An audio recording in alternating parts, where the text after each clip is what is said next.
Le titre de ce livre, Le dessein éternel de Dieu, le dessein éternel de Dieu, de la création de l'homme à l'image de Dieu, il est écrit par notre bien-aimé frère Digiok. Il est écrit par notre bien-aimé frère Digiok. Chapitre 8, notre part. Le titre du chapitre 8, notre part. Chapitre 8, partie C. Chapitre 8, partie C. Jésus a clairement indiqué qu'il y aura des gens qui diront « Seigneur, Seigneur, n'avons-nous pas prophétisé en ton nom? Et en ton nom, n'avons-nous pas chassé les démons? Et fait en ton nom beaucoup de miracles? » Et alors Jésus leur dira « Je ne vous ai jamais connu, retirez-vous de moi, vous qui commettez l'iniquité. »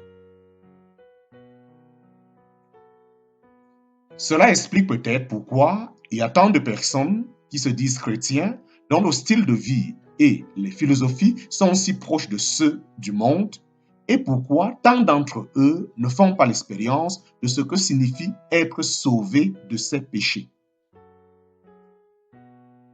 C'est le fait de se repentir de la vérité de Dieu et de croire au mensonge de Satan qui a placé Adam sous le pouvoir absolu du Dieu de ce monde. Cette autorité, agissant dans toute la progéniture d'Adam, a produit l'évidence indubitable du péché dans le caractère, la philosophie et le comportement de tous.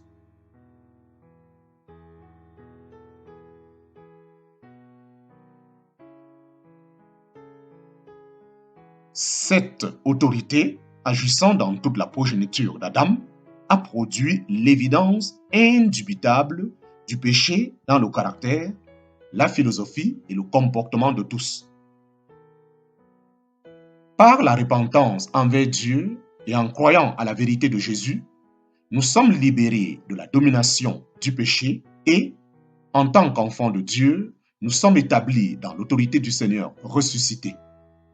Cette autorité qui agit dans les croyants devenus fils de Dieu produira avec le temps l'évidence indubitable de la justice du Christ dans leur caractère, leur philosophie et leur comportement. Cette autorité qui agit dans les croyants devenus fils de Dieu produira avec le temps l'évidence indubitable de la justice du Christ dans leur caractère, leur philosophie et leur comportement. Jésus est Seigneur. Jésus est Seigneur. Certains craignent l'exigence selon laquelle, pour être sauvé, il faut confesser Jésus-Christ comme Seigneur. Ils interprètent cela comme signifiant qu'il faut faire preuve d'une soumission absolue et continuelle à son autorité, sans déviation, avant de pouvoir être sauvé. Aucun des apôtres n'a suggéré que la perfection dans le comportement était nécessaire pour produire le salut, ou que c'était le résultat automatique et instantané. Si tel était le cas, ils n'auraient pas passé du temps à instruire les personnes sauvées sur ce qu'elles devaient faire en cas de péché, ou à les réprimander pour les actions apparemment impies qui étaient fréquemment affichées parmi les croyants.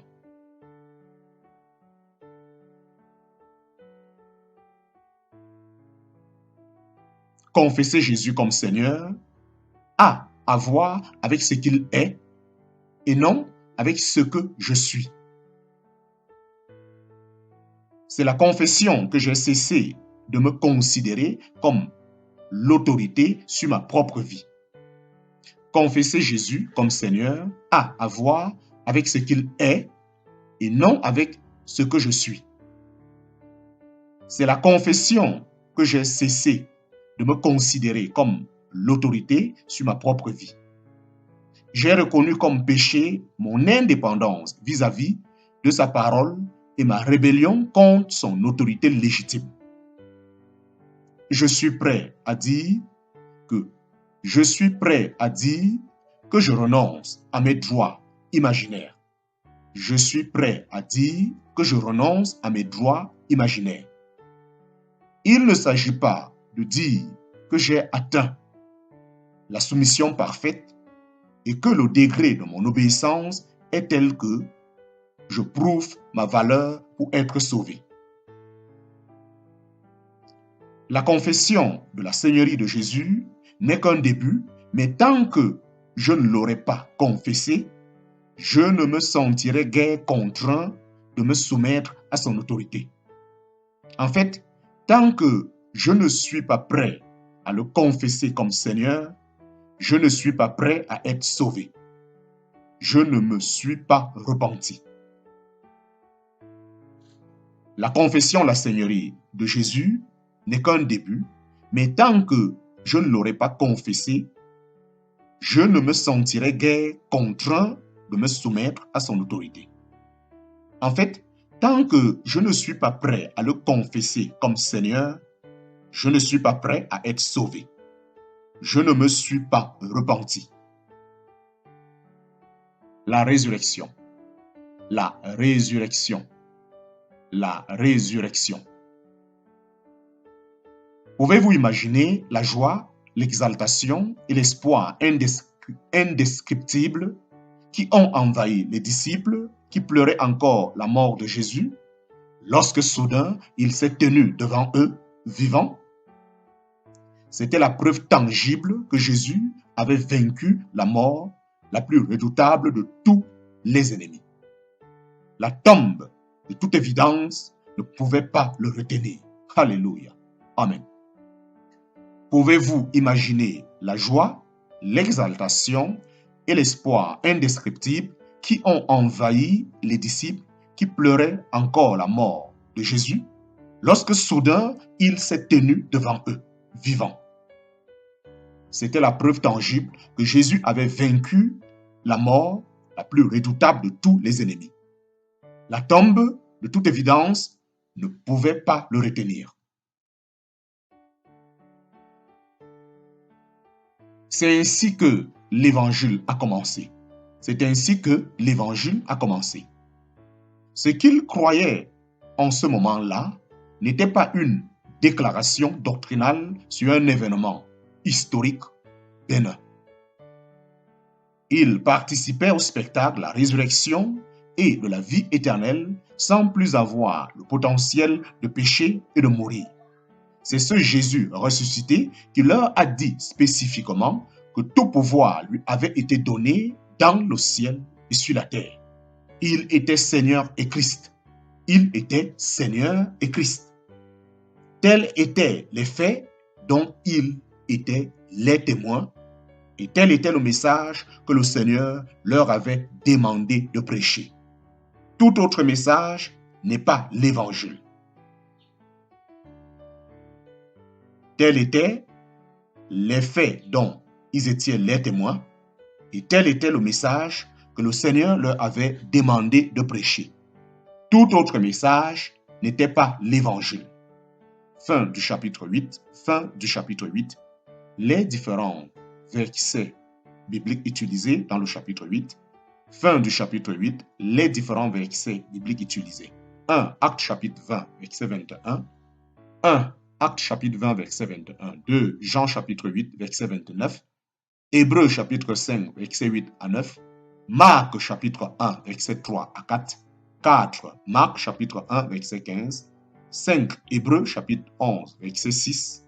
6. 1 Timothée chapitre 4, verset 10. 7. Matthieu chapitre 25, verset 26. 8. Apocalypse chapitre 21, verset 8. 9. Jean chapitre 3, verset 14 à 21 et verset 26. 10. Actes chapitre 16, verset 25 à 34. 11. Actes chapitre 16, verset 31. 12. Romains chapitre 10, verset 9 à 10. 13. Luc chapitre 6, verset 44. 14. Matthieu chapitre 28, verset 18. 15. Actes chapitre 20, verset 28. 16. Jacques chapitre 2, verset 19. 17. Matthieu chapitre 17, verset 21 à 23. 18. Matthieu chapitre 1, verset 21. 19. Romains chapitre 6, verset 7 à 14. 20. Matthieu chapitre 7, verset 16 à 20. 21. 1 Jean chapitre 1, verset 9. 1 Jean chapitre 2, verset 1. 22, 1 Corinthiens chapitre 5, 23, Actes chapitre 2, verset 36. L'auteur de ce livre, c'est le bien-aimé frère Dick York. Le titre du livre, Le dessein éternel de Dieu, de la création de l'homme à l'image de Dieu. Nous sommes présentement au chapitre 9. Présentement, nous sommes au chapitre 9, les prémices. Chapitre 9, les prémices. Le titre du chapitre 9, les prémices. Un jour, alors que je voyageais dans les prairies canadiennes, j'ai accompagné un ami pour visiter ses champs de blé. À perte de vue, le blé ondulait comme une mer d'or lorsque le vent le survolait. De temps en temps, alors que nous roulions autour du périmètre des champs, mon ami s'arrêtait, pataugeant dans les grains ondulants et ramassait une poignée de blé. En inspectant les poignées, il était capable d'évaluer sa prochaine récolte. Il supposait, en toute connaissance de cause, que les prémices qu'il avait cueillies représentaient fidèlement l'état de l'ensemble de la récolte. Il pouvait être raisonnablement sûr que le reste de la récolte serait identique aux prémices.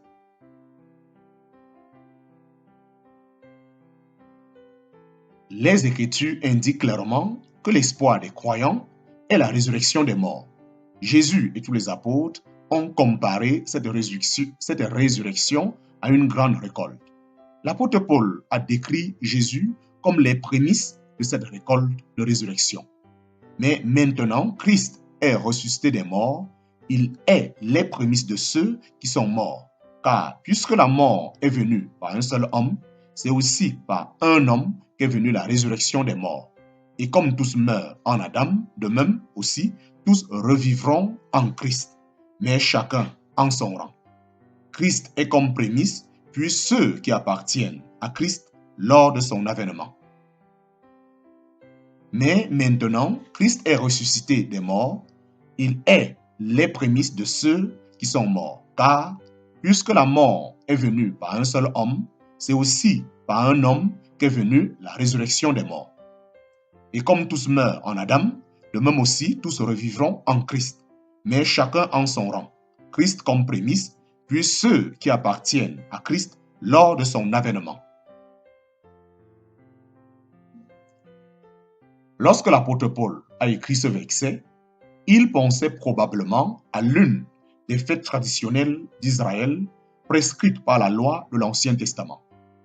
Il y avait plusieurs fêtes qui se déroulaient à des moments précis de l'année, commémorant des événements historiques spécifiques ou, comme dans le cas de la fête des prémices, pour célébrer la venue de la moisson. Les fêtes d'Israël avaient cependant une double signification. Elles n'étaient pas seulement commémoratives, mais aussi prophétiques. Chacune d'elles représentait un aspect de la carrière du Messie attendu. Les premières fêtes de l'année étaient la Pâque, suivie de la fête des prémices, de la fête des semaines, de la fête des trompettes et enfin de la fête des tabernacles. Les premières fêtes de l'année étaient la Pâque, suivie de la fête des prémices, de la fête des semaines, de la fête des trompettes et enfin de la fête des tabernacles. Toutes ces fêtes représentaient divers aspects de la vie et du ministère du Seigneur Jésus. Sa mort, sa résurrection, l'effusion de son Saint-Esprit, son retour et son royaume à venir.